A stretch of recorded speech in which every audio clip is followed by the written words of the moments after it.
పుస్తక పఠనం మంచి మిత్రునితో స్నేహం వంటిది. అద్దాన చందమామ సమ్మెట ఉమాదేవి గారు రాశారు. ఆ రోజు పొద్దునే పిల్లలంతా బంతాట మొదలుపెట్టారు. వాణి, రవి, రాజు, గిరి ఒక చెట్టు కొమ్మకి బుట్ట తగిలించి ఆ బుట్టలోకి బంతి విసురుతూ ఆడుకుంటున్నారు. ఒక అరగంట గడిచిందో లేదో గిరి విసిరిన బాలు వెళ్ళి పక్కింటి ఆవరణలో పడింది. వీళ్ళు పరుగుపెట్టి వెళ్ళి చూసేసరికి అక్కడ బంతి తగిలి వెడల్పాటి పూలకుండి బల్లున పగిలి దాని ముక్కలు చెల్లాచెదురుగా పడి ఉన్నాయి.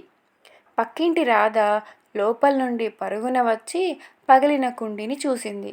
తొంగి తొంగి చూస్తున్న నలుగురు పిల్లల్ని లోపలికి రమ్మంది. వీళ్ళు వణికిపోతూ ఆమె దగ్గరకు వెళ్ళారు. రాధత్త మరేమో బంతాట ఆడుకుంటుంటే అంటూ నసుగుతూ భయం భయంగా నిలబడ్డారు. చిన్ను పడుకున్నాడు, మెల్లగా మాట్లాడండి చిన్నగా అందింది. కుండీ వంక మళ్ళీ చూసింది. చక్కటి పూల చెట్టు కుండి పగిలింది, కానీ మట్టినంటి పెట్టుకొని విరిసిన పూలతో దానిలో చిన్న చిన్న పూల మొక్కలు అలాగే ఉన్నాయి. ముందు ఆ పగిలిన కుండీ ముక్కలన్నీ ఏరి బయట పడేయమంది రాధ. తరువాత గడ్డ పలుగు తెచ్చిచ్చి నేలలో గుంట తవ్వించింది. పగిలిన కుండీలో ఉన్న పూల మొక్కలను మట్టి దిమ్మెను ఆ గుంటలో పాతించి దానికి నీళ్లు పోయించింది. ఒక్క పూల మొక్క పాడవలేదు. పూలన్నీ గాలికి చిన్నగా తూగసాగాయి. వాళ్ళంతా చేతులు కడుక్కున్నాక రాధ వాళ్లకు తాగడానికి మంచినీళ్ళు ఇచ్చింది.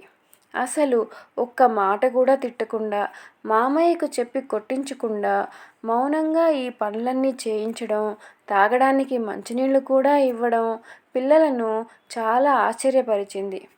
పైగా బంతి తిరిగిస్తూ సాయంత్రం వచ్చి చిన్నూని ఆడించండి మెల్లని స్వరంతో చెప్పి పిల్లల్ని పంపించింది. పిల్లలు సంబరపడిపోయారు. సాయంత్రం వెళ్ళి చిన్నూకి చందమామను చూపించి ఆడించుదాము అనుకున్నారు. సాయంత్రం అయ్యింది. రవి, గిరి, వాణి ఇంకా రాజు ముఖం దిగులుగా పెట్టుకొని వచ్చారు. ఏంటి రవి అట్లా ఉన్నారు అని రాజు అడిగాడు. చందమామ మా కొబ్బరి చెట్టు ఆకుల్లో చిక్కుపడిపోయాడు. ఇప్పుడు చిన్నుని ఎలా ఆడిస్తాం అన్నది వాణి. కాదు, నేను వచ్చే దారిలో చెరువులో ఉన్నాడు చంద్రుడు. ఇక చిన్నుని ఎలా ఆడిస్తాం నిరాశగా అన్నాడు రవి. అదేం కాదు, నేను వచ్చేసరికి మా ఇంటి వెనుక కొండ మీద ఉన్నాడు చంద్రుడు అని వాదించాడు గిరి. అయ్యో పిచ్చినేస్తాలు, నాతో పాటు పరుగు పెట్టండి ముందు అని మిత్రులందరితో కలిసి పరిగెట్టసాగాడు రాజు.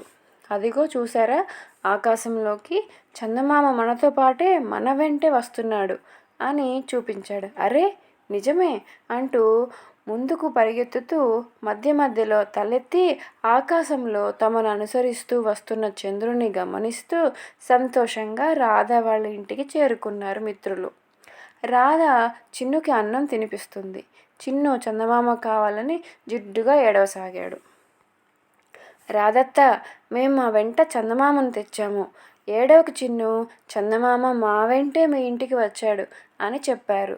రాధ చిన్నగా నవ్వి, పిల్లలు, ముందు గదిలో పెద్ద అద్దం ఉంది, జాగ్రత్తగా తీసుకురండి అన్నది.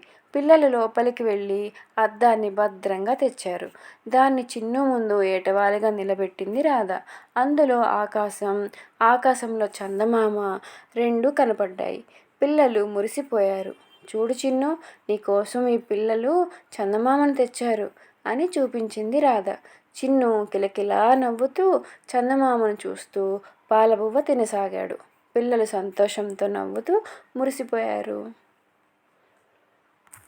ధన్యవాదములు.